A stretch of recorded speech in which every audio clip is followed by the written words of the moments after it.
ನಮಸ್ತೆ ಮಕ್ಕಳ, welcome back to my channel. Please like, share and subscribe my channel. ಮಕ್ಕಳ, ಇವತ್ತು ನಾವು 9ನೇ ತರಗತಿ ಕನ್ನಡದಲ್ಲಿ FA1ಗೆ ಸಂಬಂಧಪಟ್ಟಂತಹ ಮಾದರಿ ಪ್ರಶ್ನೆ ಪತ್ರಿಕೆಯನ್ನು ನೋಡ್ತಾ ಹೋಗೋಣ. ಫಸ್ಟ್ ಹೆಡಿಂಗ್ ನೋಡಿ, ಕೆಳಗಿನ ಪ್ರಶ್ನೆಗಳಿಗೆ ಸರಿ ಉತ್ತರವನ್ನು ಆರಿಸಿ ಕ್ರಮಾಕ್ಷರದೊಂದಿಗೆ ಬರೆಯಿರಿ. ಇಲ್ಲಿ 2 ಪ್ರಶ್ನೆಗಳು ತಲಾ 1 ಅಂಕದಂತೆ ಇರುತ್ತೆ. ಪ್ರಶ್ನೆ 1, ಶಿಕ್ಷಕ ಪದವು ನಾಮವಾಚಕದ ಈ ಪ್ರಕಾರಕ್ಕೆ ಉದಾಹರಣೆಯಾಗಿದೆ. ಆಯ್ಕೆಗಳನ್ನ ನೋಡಿ. ಅಂಕಿತನಾಮ, ರೂಢನಾಮ, ಅನ್ವರ್ಥನಾಮ ಹಾಗೂ ಸಂಖ್ಯಾವಾಚಕ. ಪ್ರಶ್ನೆ 2, ಉನ್ನತೋನ್ನತ ಪದವು ಈ ಸಂಧಿಗೆ ಉದಾಹರಣೆಯಾಗಿದೆ. ಆಯ್ಕೆಗಳು ಲೋಪಸಂಧಿ, ಗುಣಸಂಧಿ, ಆಗಮ ಸಂಧಿ ಹಾಗೂ ಆದೇಶ ಸಂಧಿ.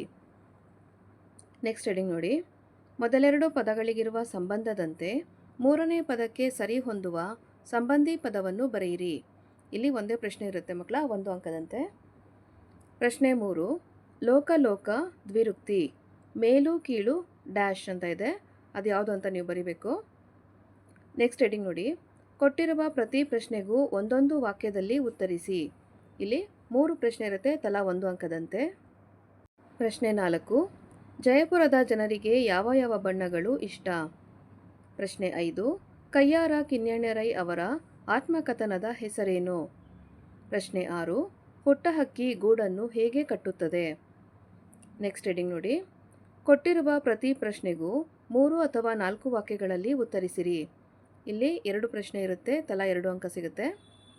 ಪ್ರಶ್ನೆ 7, ತಲಕಾಡಿನ ಲೂಟಿಯ ವಿಚಾರದಲ್ಲಿ ವಿಷ್ಣುವರ್ಧನನ ನಿಲುವೇನು. ಪ್ರಶ್ನೆ 8, ಕವಿ ಎಂತಹ ಹಾಡನ್ನು ಹಾಡಿದಾಗ ವೀರಧ್ವನಿ ಏರಬೇಕು ಎಂದು ಬಯಸುತ್ತಾನೆ. ನೆಕ್ಸ್ಟ್ ಹೆಡಿಂಗ್ ನೋಡಿ ಮಕ್ಕಳ, ಕೊಟ್ಟಿರುವ ಲೇಖಕರ ಪರಿಚಯವನ್ನು ಕುರಿತು ವಾಕ್ಯ ರೂಪದಲ್ಲಿ ಟಿಪ್ಪಣಿ ಬರೆಯಿರಿ. ಇಲ್ಲಿ ಒಬ್ಬರ ಬಗ್ಗೆ ಮಾತ್ರ ಬರೀಬೇಕಾಗತ್ತೆ, 2 ಅಂಕ ಸಿಗುತ್ತೆ. ಪ್ರಶ್ನೆ 9ರಲ್ಲಿ ಡಾಕ್ಟರ್ ಶಿವರಾಮ್ ಕಾರಂತ್ ಇವರ ಬಗ್ಗೆ ನೀವು ಪರಿಚಯವನ್ನು ಮಾಡಿಕೊಡ್ಬೇಕು. ನೆಕ್ಸ್ಟ್ ಹೆಡಿಂಗ್ ನೋಡಿ, ಕೊಟ್ಟಿರುವ ಪ್ರತಿ ಹೇಳಿಕೆಯನ್ನು ಸಂದರ್ಭದೊಡನೆ ವಿವರಿಸಿರಿ. ಇಲ್ಲೂ ಸಹ ಒಂದೇ ಸಂದರ್ಭ ಇರುತ್ತೆ, 3 ಅಂಕ ಸಿಗುತ್ತೆ ಮಕ್ಕಳ. ಪ್ರಶ್ನೆ 10, ತಲಕಾಡುಗೊಂಡನಿಗೆ ಜಯವಾಗಲಿ, ಇದರ ಸಂದರ್ಭವನ್ನು ನೀವು ಬರೀಬೇಕಾಗತ್ತೆ. ನೆಕ್ಸ್ಟ್ ಹೆಡಿಂಗ್ ನೋಡಿ, ಕೊಟ್ಟಿರುವ ಪದ್ಯಭಾಗವನ್ನು ಪೂರ್ಣಗೊಳಿಸಿರಿ. ಇಲ್ಲಿ ಆಯ್ಕೆಯ ಪದ್ಯಭಾಗ ಸಹ ಇದೆ, ಒಂದು ಪದ್ಯಭಾಗವನ್ನು ನೀವು ಬರೀಬೇಕಾಗುತ್ತೆ, 2 ಅಂಕ ಸಿಗುತ್ತೆ ನಿಮಗೆ. ದಟ್ಟ ಡ್ಯಾಶ್ ಡ್ಯಾಶ್ ಡ್ಯಾಶ್ ಅಂತ ನೋಡಿ, ಲಾಸ್ಟಲ್ಲಿ ಜೋಡಿ ಅಂತ ಕೊಟ್ಟಿದ್ದಾರೆ, ಅಥವಾ ಹಗಲಿರಳು ಡ್ಯಾಶ್ ಡ್ಯಾಶ್ ಡ್ಯಾಶ್ ಅಂತ ಬಂದು ಲಾಸ್ಟಲ್ಲಿ ಬಂದು ಅಂತ ಕೊಟ್ಟಿದ್ದಾರಲ್ವಾ, ಈ 2ರಲ್ಲಿ ಯಾವುದು ನಿಮಗೆ ಪರಿಪೂರ್ಣವಾಗಿ ಬರುತ್ತೋ ಆ ಒಂದು ಪದ್ಯಭಾಗವನ್ನು ಪೂರ್ಣಗೊಳಿಸಬೇಕಾಗತ್ತೆ. ನೆಕ್ಸ್ಟ್ ಹೆಡಿಂಗ್ ನೋಡಿ ಮಕ್ಕಳ, ಕೊಟ್ಟಿರುವ ಗಾದೆಗಳಲ್ಲಿ ಯಾವುದಾದರೂ ಒಂದನ್ನು ವಿಸ್ತರಿಸಿ ಬರೆಯಿರಿ. ಇಲ್ಲಿ 2 ಗಾದೆ ಮಾತನ್ನು ಕೊಟ್ಟಿದ್ದಾರೆ, ನೀವು ಒಂದಕ್ಕೆ ಮಾತ್ರ ಉತ್ತರವನ್ನು ಬರೀಬೇಕಾಗತ್ತೆ, 3 ಅಂಕ ಸಿಗುತ್ತೆ ಮಕ್ಕಳ.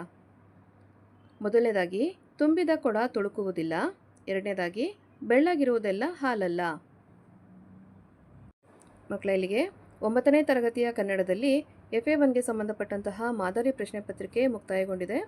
ಚೆನ್ನಾಗಿ ಅಭ್ಯಾಸ ಮಾಡಿ ಎಲ್ಲದಕ್ಕೂ ಉತ್ತರವನ್ನು ಬರೆಯೋದಕ್ಕೆ ಪ್ರಯತ್ನ ಪಡಿ ಅಂತ ಹೇಳ್ತಾ ಈ ವಿಡಿಯೋನ ಇಲ್ಲಿಗೆ ಮುಕ್ತಾಯಗೊಳಿಸ್ತಾ ಇದ್ದೀನಿ. ಈ ಒಂದು ವಿಡಿಯೋ ನಿಮಗೆ ಇಷ್ಟ ಆದಲ್ಲಿ ದಯವಿಟ್ಟು ನಮ್ಮ ಚಾನಲ್ನ ಲೈಕ್ ಮಾಡಿ, ಶೇರ್ ಮಾಡಿ, ಸಬ್ಸ್ಕ್ರೈಬ್ ಮಾಡಿಕೊಂಡು ನಾವು ಹಾಕುವಂಥ ಎಲ್ಲ ವಿಡಿಯೋನ ನೋಡ್ತಾ ನಮ್ಮನ್ನು ಎನ್ಕರೇಜ್ ಮಾಡ್ತಾ ಹೋಗಿ ಮಕ್ಕಳ.